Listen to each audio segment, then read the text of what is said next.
Welcome to NarrativeNook audio tales where enchanted stories come to life. If you enjoy our stories, please subscribe, like and share to support our channel. Enjoy listening.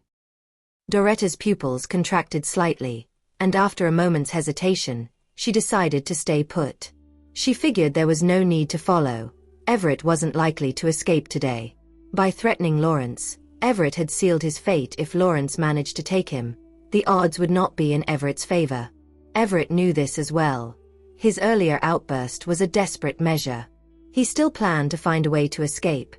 Being captured or returning with Lawrence wasn't an option, as it would likely lead to his death. Seth, leading his team, glanced at Doretta. She subtly gestured toward the back door, and understanding her hint, Seth directed his team to pursue. 10 minutes later, the operation inside the factory concluded. The captured men from Lawrence's group were sent to the police station by Max's team. As for Lawrence and Everett, Seth and his team pursued them, determined not to let Everett get away. Once everything settled down and quieted, Doretta slowly approached Jared's car and said, "Mr. Johnston, I wish to see Mrs. Johnston." Jared frowned, aware that Doretta was one of Zane's people. Yet, her immediate desire wasn't to meet Zane after escaping danger but to speak with Nicole, which was intriguing. "I have something important to discuss with Mrs. Johnston," Doretta said, biting her lip. "It's about something that happened years ago." A flash of cold light passed through Jared's eyes, and he said sternly, "Get in." Doretta opened the passenger door, got into the car, and settled in. Max started the car, driving toward Riddle residence. Whatever Doretta was hinting at wasn't entirely clear, but it seemed they all had a guess about the nature of the matter. Upon reaching Riddle residence, Max drove into the estate. Jared had already sent a message to Nicole, who was waiting at the estate. They entered the living room, where Nicole looked up at Doretta, offering a gentle welcoming smile. "You've had a hard time." "Mrs. Johnston," Doretta greeted Nicole with respect as she approached. Nicole responded with a light laugh. "No need to be so formal. You can consider me a senior of sorts. Just call me Nicole." Given that Nicole had once been part of Zane's organization and Doretta was currently with them, there was a sort of kinship. "Nicole," Doretta responded with a pleased smile. "But I must say, my achievements can't compare to yours." "People from Zane's team aren't known to sell themselves short," Nicole teased. Doretta's laughter lightened the atmosphere, easing some of the tension from her recent ordeals of hiding and fleeing with Everett. Interrupting timidly, Max said, "Doretta, you mentioned you had something important to discuss with Mrs. Johnston." He was genuinely anxious. After all, this was a case he had been investigating for a long time without any leads, which was quite baffling. Nicole looked at Doretta and prompted, "Go ahead, what is it?" Jared had informed her that Doretta needed to see her but hadn't specified why. However, Nicole sensed something was off with Max's mood. "It's about what Everett said." Doretta relayed everything she had overheard at the abandoned factory to Nicole. "Are you certain?" Max's voice rose slightly, his mind racing. So the attack Nicole faced right after secretly returning to San Joto, nearly losing her life at the San Joto airport, was all orchestrated by Lawrence. Doretta frowned slightly and said, "That's all I heard. But after Everett mentioned this, Lawrence indeed fled with him." Doretta seemed convinced that Everett's threat had been effective, forcing Lawrence into a corner. Nicole's complexion turned a shade paler. Everett's brief words were a mere threat, but they clearly indicated the gravity of the past events. Reflecting on it, Nicole realized how someone had detected her return to San Joto despite her concealed identity and even her lost memory, managing to ambush her precisely at the airport. Everything started to make sense. Lawrence didn't want her back, hence the elaborate setup. To protect her children, she had stayed away from San Joto, concealing her whereabouts and living on Crescent Island with Nolan and Lana. "Is there anything else?" Jared's voice was deep and somber. "That's all I heard. I thought it was crucial to inform Nicole," Doretta replied. "Max, escort her back," Jared instructed, then looked at Nicole, who remained silent. After Max took Doretta away, Only Nicole and Jared were left in the spacious living room. With the truth revealed, Lawrence can't escape, Jared said softly, wrapping his arms around Nicole, his voice tinged with a cool edge. Jared had been investigating for so long, and now it appeared that Lawrence had orchestrated the entire scheme himself. No wonder Max had been unable to find any leads. Probably Lawrence had been sabotaging their efforts covertly. It's just unexpected, Nicole murmured, slightly biting her lip. She had never suspected Lawrence, the man she once trusted most, who had offered her complete protection and support. Perhaps we should have suspected him all along, Jared stated, his voice cold. Lawrence held the fire crest, and if Nicole hadn't regained her memory, perhaps no one would have ever found out. Moreover, had Nicole helped Lawrence unlock the fire crest, it might have ended up in his hands. Jared thought. Lawrence staging his own betrayal to gain Nicole's trust and keep her close was probably his best strategy. But such tactics. Nicole's skills were unmatched by almost anyone in the world, and now. Nicole exhaled deeply, looking up at Jared. It's a relief, really. It has unraveled a long-standing mystery and allowed me to see Lawrence for who he truly is. Standing up, she gazed out the window. In a way, we have Everett to thank. Let's see what has become of Everett and Lawrence now. She was aware that the outcome should be clear by now. Everett had no escape, but it was uncertain how Lawrence would extricate himself. Surely, he wouldn't betray Everett at this juncture. Leaving the estate, Nicole and Jared returned to Riddle residence. How did it go at the estate? Lulu asked anxiously as soon as she saw Nicole return. It's settled, Nicole replied with a smile. She hadn't disclosed the purpose of her earlier departure to anyone, merely mentioning that there were matters to attend to at the estate. Even now, she preferred not to share too much, not wanting to cause unnecessary worry. There's news about Everett, Lulu said, pulling Nicole to sit down. Preston mentioned that we owe a lot to your foresight. What happened? Nicole asked, turning to Preston. You and Mr. Johnston had me keep an eye on Hexton and Jerry, and it paid off, Preston explained. After Everett fled, he reached out to Hexton and Jerry, who went to rendezvous with him. Our men took the opportunity to apprehend them all. And Lawrence? Nicole inquired further. Preston looked puzzled. There was no sign of Lawrence. Was he involved too? After briefly biting her lip, Nicole calmly responded. It's all right, he probably realized there was no hope and thus abandoned Everett. So, you mean Lawrence initially helped Everett but then gave up on him? Preston surmised. Right, Nicole confirmed, giving a brief rundown of the events. Preston remarked impressed. I thought Everett was incredibly skilled to escape from such an encirclement. It's unbelievable. He had been shocked when he heard Everett was captured, hardly believing it was real. It turned out Everett's escape was facilitated by Lawrence's secret assistance. Does this mean all of Everett's associates have been rounded up? There shouldn't be anyone else, right? Lulu speculated with a slight frown. She pondered. It must be so, especially if even Lawrence has abandoned Everett. It's unlikely anyone else would assist him now. Great, finally, everything is settled. Preston looked around the group. Should we head back to Grandpa's place tomorrow? I think we should check in, Spencer suggested. The others agreed. Indeed, we should go back.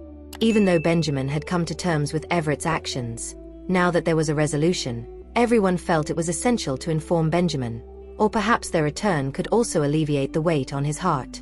Having agreed on their plan, everyone departed as it was getting late, and gradually the house quieted down. It wasn't until everyone else had settled for the night that Nicole and Jared retreated to their own room. Observing Nicole's somber expression, Jared gently embraced her, suggesting, maybe this is for the best. Understanding the weight of Nicole's feelings upon learning about Lawrence's past actions, Jared empathized with her complex emotions. Yet, he considered it a positive revelation, as unmasking Lawrence's true nature meant they could finally move on without any reservations. I thought I could overlook his past deeds, considering he once saved my life. But I never imagined he would harm me to such an extent, Nicole said, her voice tinged with pain, her lips quivering slightly. For 5 years, she was compelled to stay hidden on Crescent Island, avoiding any public exposure and concealing any trace of her true identity. She feared recognition would endanger her and her children, Nolan and Lana.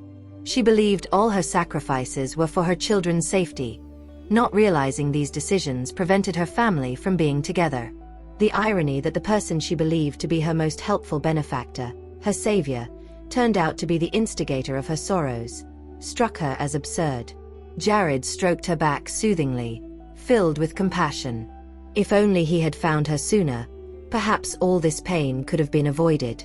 Meanwhile, Lawrence sat tensely on a couch, seething internally. That fool Everett was already marked, nearly dragging me down with him. "Sir, it looks bleak for Everett now," Ian remarked with a sigh, indicating that his investigation suggested Everett's network had been entirely dismantled. "Did you find out what happened?" Lawrence asked coldly. "Yes, sir. The woman named Doretta is with Zane, and she's safely back with them. Moreover, Sambar was rescued by Zane's people and has agreed to cooperate with them. Everett has lost everything this time," Ian reported quietly. "How did they manage to find Sambar and rescue him?" Lawrence's eyes narrowed. He had considered this move but failed to uncover any leads or determine Sambar's whereabouts. "It seems Mr. Johnston was on the case initially, and later Zane took over when they found a lead. Zane handled everything from there." Ian's voice faded, a hint of unease in his tone. Lawrence glared at Ian. "Did your investigation of Jared tip him off?" He suspected that Jared, not wanting to alert his quarry, might have passed the baton to Zane, causing Lawrence to miss his opportunity. "Perhaps," Ian muttered, his head drooping. He genuinely didn't know how he'd been detected, but it seemed a plausible explanation now. Lawrence sighed and said, "It seems we need to be more cautious in our future endeavors." He was well aware that Jared was not an easy adversary, especially with Zane's support.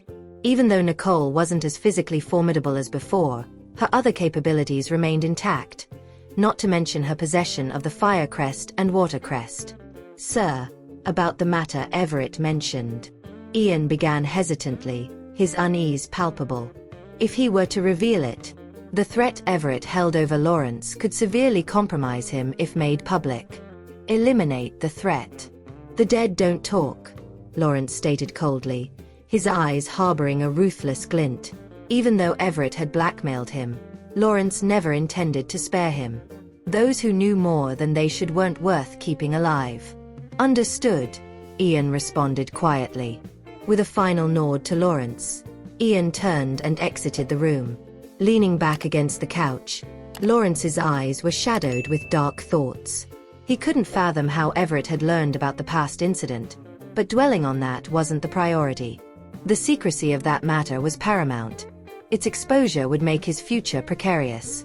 Though his past actions had already hurt Nicole, she still regarded him as her savior, not holding him in complete contempt. However, if the truth were to come out, the only relationship left between them would be that of irreconcilable enemies. The next day dawned bright and sunny. After breakfast, Nicole and Jared dropped Nolan and Lana off at the kindergarten and then headed to Riddle Corporation. As Nicole stepped out of the car, Lulu approached her eagerly. "Nicole, what brings you here? Didn't Sean suggest you take a few days off?" "I don't find work tiring, and being here feels like rest during the quiet moments," Nicole replied with a smile. "Oh, then let's go up," Lulu responded. After bidding Jared goodbye, Nicole entered the company building with Lulu. Once the car was moving again, Jared spoke in a low voice. "After wrapping up Everett's case, coordinate with Zane to investigate Lawrence." "Understood," Max replied respectfully. While they were talking, Max's phone rang. He answered it, and his reaction was one of sheer astonishment. How could such a thing happen? "All right, I understand," he said, hanging up, his complexion turning pale, still seemingly struggling to grasp the news. "What is it?" Jared asked in a subdued tone. Max collected himself before replying. "Everett is dead." Jared's eyes narrowed, his expression darkening. What happened? Charlie isn't sure. He sent people to investigate, Max informed. And what about Zane's side? Jared inquired further. They're looking into it too, but there's no outcome yet, Max replied. Leaning back in his seat, Jared exuded a chilling aura. Although he remained silent, his demeanor was unervingly formidable. At that moment, Nicole was processing the news as well. How could this happen? Lulu exclaimed in disbelief. Nicole shook her head. No one knows yet. Everyone is investigating. However, she couldn't shake the feeling that this incident might be connected to Lawrence. Everett had leverage over Lawrence with his knowledge of Lawrence's secrets, and had even used this as blackmail. Now that Everett was caught, it seemed unlikely that Lawrence would let him off the hook, especially if it meant keeping his secret safe. But Lawrence probably hadn't anticipated that Everett's threats would be overheard by Doretta, and they could now conjecture the whole situation clearly. It's really something with Everett. Lulu shook her head. After all the effort to capture him, he just ends up dead. Suddenly, a thought struck her, and she blinked rapidly. He didn't commit suicide, did he? No, Nicole shook her head, confident despite the lack of details. I'm sure. Everett wouldn't commit suicide. If it's not suicide, then it must be homicide, Lulu muttered, her face paling. Who could be so bold to kill Everett even after we had him under control? That would indeed signify a highly dangerous individual. Let's wait and see if Charlie and his team can find anything, Nicole said, her eyes reflecting a deep seriousness. Was it Patricia who called you? Is she involved in the investigation too? Lulu asked, puzzled. Nicole shook her head, explaining, no, she's not involved. Ella is being discharged from the hospital today, and she was there. She just called to inform me after hearing about the incident. Oh, Ella is being discharged. That's great, Lulu responded with joy. With Ella's discharge, everyone who was hospitalized is now out, which indeed was a piece of good news. Yes, Ella mentioned she would be at Grandpa's place tonight, Nicole said with a smile. It should be quite lively there today. It's been a long time since we've had such an occasion. Yeah, it's going to be really lively today, Lulu echoed with a smile. I'll get back to my tasks then. Let's head out together after work. All right, Nicole agreed. After Lulu left, Nicole also picked up her documents and busied herself with work. Before she knew it, it was time to leave. Exiting the company, Nicole and Lulu found Jared and Spencer already waiting. With everyone on board, the two cars set off toward the Riddle family manor. In the car, Nicole looked up at Jared and asked, "Any updates?" "What do you think?" Jared asked back, sensing Nicole might have some insights. After a brief pause, Nicole replied, "I think it might be related to Lawrence." "I agree with Zane on that, but we haven't found any evidence yet," Jared said, a cold glint passing through his eyes. "Yeah," Nicole nodded. "I believe Lawrence might have wanted to silence Everett permanently." Jared concurred with Nicole's perspective, gently holding her hand. "Zane and I discussed this. We'll act as if we're unaware for now." "That's what I was thinking too. If Lawrence believes he successfully covered his tracks, we can use this to our advantage," Nicole reasoned, highlighting their strategic position of Lawrence being unaware of their suspicions. "Lawrence might make a move soon, so let's stay vigilant," Jared cautioned Nicole. Nicole looked straight into Jared's eyes and said, "I think you might be on his radar too, so we both need to stay alert and ready." Jared nodded. Got it. He was all set to confront Lawrence once and for all. When they reached the Riddle family manor, they parked the car and joined Lulu and Spencer. "June and the rest are already inside. Let's head in," Lulu said, eyeing Samuel's car parked close by. "Sounds good," Nicole agreed. They walked into the living room and saw June and Samuel talking to Benjamin. "Have you seen Nolan and Lana?" Benjamin looked around, wondering why they weren't there yet, even though Jared and Nicole had arrived. "Mom and Dad are picking them up. They'll be here soon," Nicole told him. Just then, Daniel and Gloria came in with Nolan and Lana, and not long after, Dexter, Emma, Ella, Stanley with Tia, and even Preston showed up. Dexter mentioned, Emery's caught up with work, he couldn't come. That's fine, Benjamin said, knowing Emery was swamped with his hospital duties and work. Gloria mentioned, Sean's at a big event, and Steve's sticking close to Sally. She's about to have a baby, so he's being cautious. No worries. It's just a casual get-together.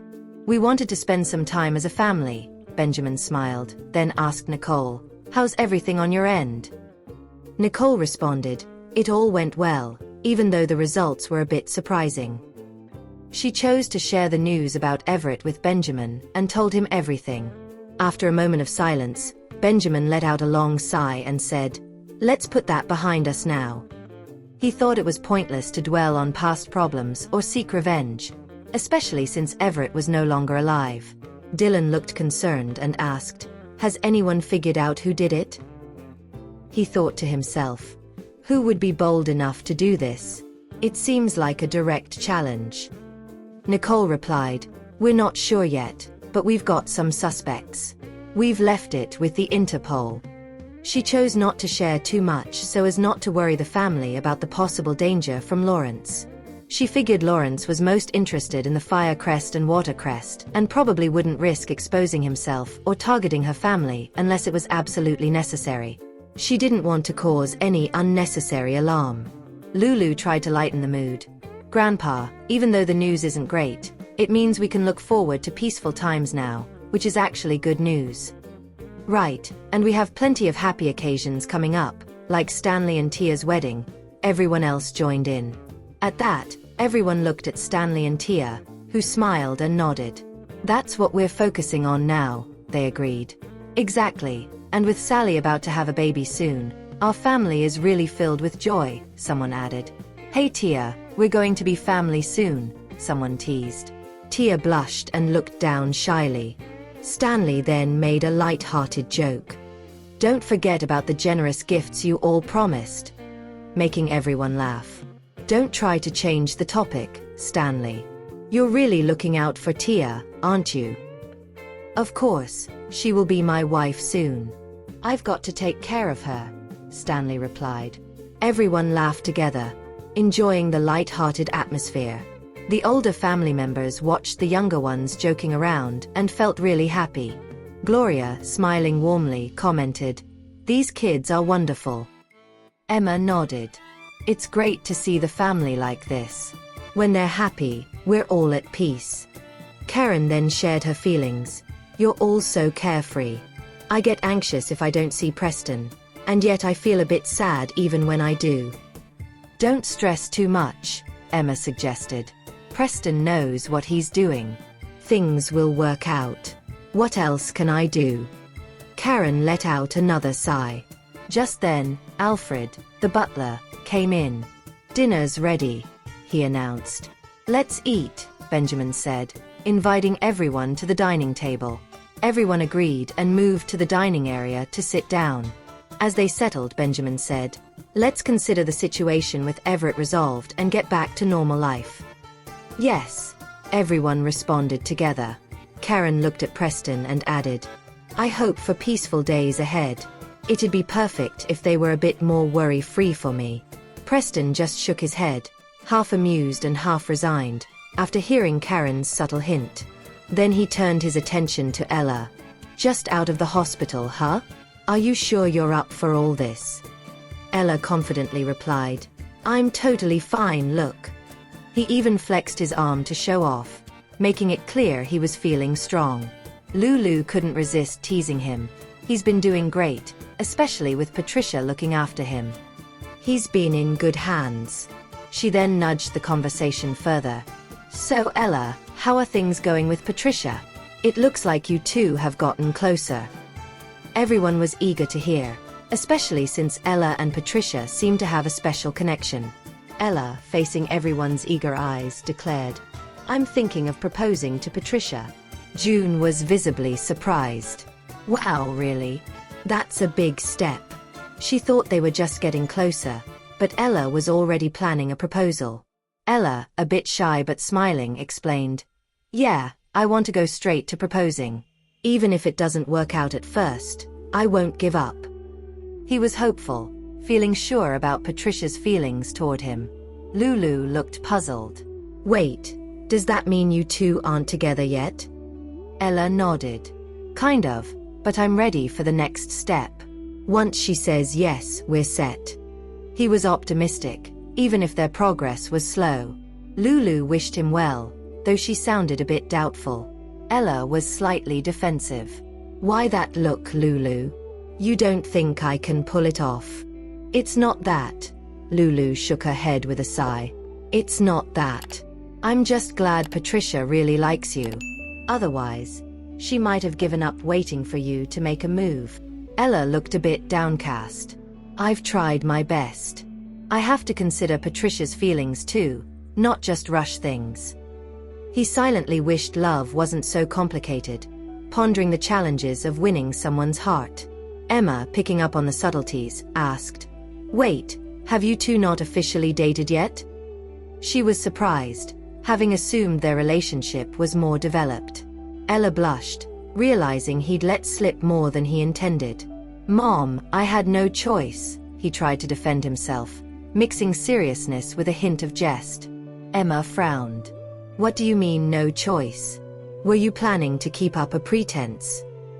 Ella hurried to explain. It all started with Doretta. If you hadn't tried to set me up with her, I wouldn't have turned to Patricia for help. And it turned out, Patricia felt something was off about Doretta too, so she was really helping our whole family. The room went quiet at the mention of Doretta, with everyone pausing to reflect. Emma looked visibly upset, processing the information. Nicole then clarified the situation. Doretta was undercover. After hearing the full story, Emma seemed relieved yet emotional. I thought Doretta was genuine, and it was hard to suspect her. It's comforting to know she wasn't actually betraying us. Dexter offered his support. Everything's out in the open now. You don't have to feel troubled about it anymore. He understood the emotional toll the uncertainty around Doretta had taken on Emma. Now, with everything resolved, she could finally let go of those concerns. Emma, feeling a bit relieved, nodded. That's really reassuring to hear. Nicole gently explained. Emma, everything was kept under wraps to ensure Doretta's safety and the success of her mission. I was only briefed on it recently too. Emma, now more understanding, responded. As long as she's all right and hasn't done anything to harm us, that's what matters. She recognized the importance of confidentiality in such sensitive matters. Dexter, curious about Doretta's current situation, asked, So, where is Doretta now? His concern was palpable, pondering why she hadn't returned to clarify things post-mission, considering their home was her supposed sanctuary in the city.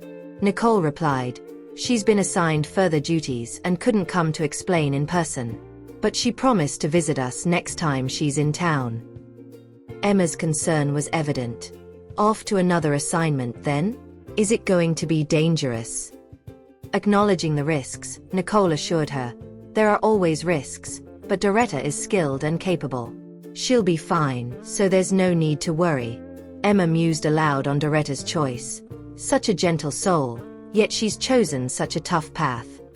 Nicole, with a hint of admiration, commented, when someone is talented and gets such an opportunity, it's natural they'd embrace it wholeheartedly. Having been part of that world herself, Nicole understood the call of duty and was always prepared to assist if needed again. The family's conversation flowed easily, the meal a time for unity and peace, cherishing this time together in a serene and joyful gathering. Today was about relaxation and enjoying the warmth of family. Dad, we're off now. Grandpa, time for you to get some rest. We're leaving. Great-grandpa, we're heading back home. Benjamin, with a warm nod, responded to each farewell. Take care then. As everyone left, Dylan and Karen reminded them, it's late, drive safely. The house became quieter, and Dylan offered, Dad, let me assist you to your room. Benjamin, maintaining his independence, declined, I'm fine. I'll go up on my own. Karen sighed as she looked outside. She reflected, I never imagined Preston would be the last one single. He's always done things his way, so different from the others. Dylan reassured her. Everyone finds their own path in time. I'm just happy we have such a peaceful life now. He thought about past hardships, grateful for the present calm. Karen nodded, lost in thought. Dylan, holding her hand, encouraged. Let's focus on the present and the future. We've made it through a lot. All I want is for Preston to be happy, she said, echoing his sentiments. Together they walked upstairs, their steps slow but sure, embodying the peace they've come to cherish. Outside, the family members departed one by one, leaving the manor in the serene night. In the car, Nicole noticed the kids, Nolan and Lana, were sleepy. She soothed them. You can sleep if you're tired. After the eventful evening, the children were soon asleep in her comforting embrace, their peaceful faces bringing a smile to Nicole's face, filled with love and contentment. Together they walked upstairs, their steps slow but sure, embodying the peace they've come to cherish. Outside, the family members departed one by one, leaving the manor in the serene night. In the car, Nicole noticed the kids, Nolan and Lana, were sleepy. She soothed them. You can sleep if you're tired. After the eventful evening, the children were soon asleep in her comforting embrace, their peaceful faces bringing a smile to Nicole's face, filled with love and contentment. Observing Nolan and Lana, Jared's gaze deepened. He instructed, Max, increase the security around my kids' school. Even though they hadn't discussed Lawrence at dinner, Jared was acutely aware that Lawrence might not remain passive for long. He might already be plotting, preparing to strike when the opportunity arose. He thought to himself, I have to make sure Nolan and Lana are safe, no matter what. They must be protected from any risk or danger. Max responded with caution, understood. Nicole, caressing Nolan and Lana's heads affectionately, sighed and said, So it has come to this. It was destined to end this way from the beginning, Jared said, a hint of iciness flashing in his eyes. Even though Lawrence had initially saved Nicole, his intentions were never altruistic, and later he caused her harm. Nicole agreed with Jared's caution. Lawrence was using Everett as a distraction, keeping us busy while he stayed hidden. Now with Everett gone, Lawrence might feel cornered and speed up his plans. Mrs. Johnston, don't worry. Our team is keeping a close watch on Lawrence. We'll know instantly if he tries anything, Max reassured her, his demeanor serious and prepared for any immediate action that might be necessary against Lawrence. As Nicole acknowledged Max's assurance, her face reflected deep thought, pondering their next steps. The following morning was clear and bright. Upon reaching her company, Nicole found Patricia already there, waiting. Ms. Riddle, Patricia greeted her warmly, showing her respect. Nicole gave Patricia a knowing look and simply said, You're back. Now that Ella was out of the hospital, it was normal for Patricia to resume her regular responsibilities at the company. Ms. Riddle, it seems clear Lawrence was involved with what happened to Everett, but he's covered his tracks too well for us to prove anything, Patricia reported, her frustration apparent. We've caught the people who did it, but linking them to Lawrence is proving impossible. Nicole wasn't shocked. That's to be expected, she acknowledged. Lawrence would naturally ensure his involvement was untraceable. Patricia, looking concerned, asked, What's our next move? The inability to directly connect Lawrence to the crime was troubling. We stay vigilant and wait, Nicole replied calmly, maintaining a composed demeanor. They needed to keep their cool, especially when Lawrence was likely feeling the heat. Patricia nodded, understanding the cautious strategy. Just then, Lulu burst in, delighted to see Patricia. Hey Patricia, you're back. Patricia smiled. Yes, everything's sorted out, so I came back. Lulu teased, hinting at Ella. Well, someone's going to be pretty excited you're back. Patricia looked confused. What do you mean? Lulu quickly covered up. Oh, just that it's great to have you back to help with the workload. Still puzzled by Lulu's comments, Patricia chuckled. You're being weird. Lulu just laughed and ushered her back to work.